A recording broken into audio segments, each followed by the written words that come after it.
Hello everyone, my name is JerVon Walker and I'm the graduate assistant here at Reinhardt University for the men's basketball team. I am 23 years old and I am from Augusta, Georgia. My astrology sign is a Leo and the animal that represents a Leo is a lion, which happens to be my favorite animal. Now, a Leo characteristics are self-confidence, determination, natural leader, and those three traits describe me perfectly.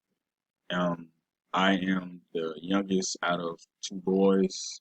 Um, why do I want to be in? Why did I choose this program? Because I want to become a athletic director after I graduate in December. Um, I feel like that position will, uh, personally, it fits my personality, and I love being around sports.